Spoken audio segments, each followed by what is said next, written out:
I remember the story of a teacher who told his students, you must always be thankful for everything.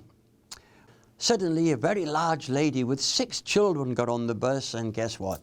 They all sat next to him. The children climbed all over him, pulling his hair, throwing his glasses to the floor. He was in a right state.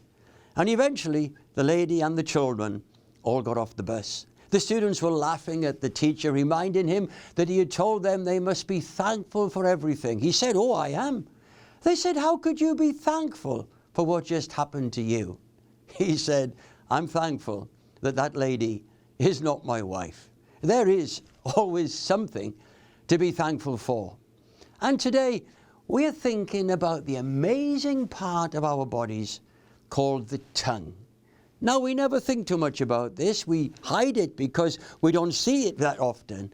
But it shapes words on the way out, and it tastes food on the way in. How incredible is that? Every word that we speak involves the tongue. Our brains control all that. It's covered by millions of sense organs, which tell the difference between sweet and sour, salt and bitter. Sweet and salt are felt on the tip of the tongue, sour at the sides and bitter at the back. Otherwise, everything would taste exactly the same. How boring would that be?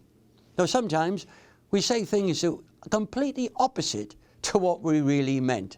The story is told of a boy who was training to become a priest, and he sat next to the archbishop, who was known as his grace. And he was so desperate to impress the archbishop that when he wanted some gravy, to his dismay, he said, "Could you pass the grace, your gravy?" He wished he'd never opened his mouth.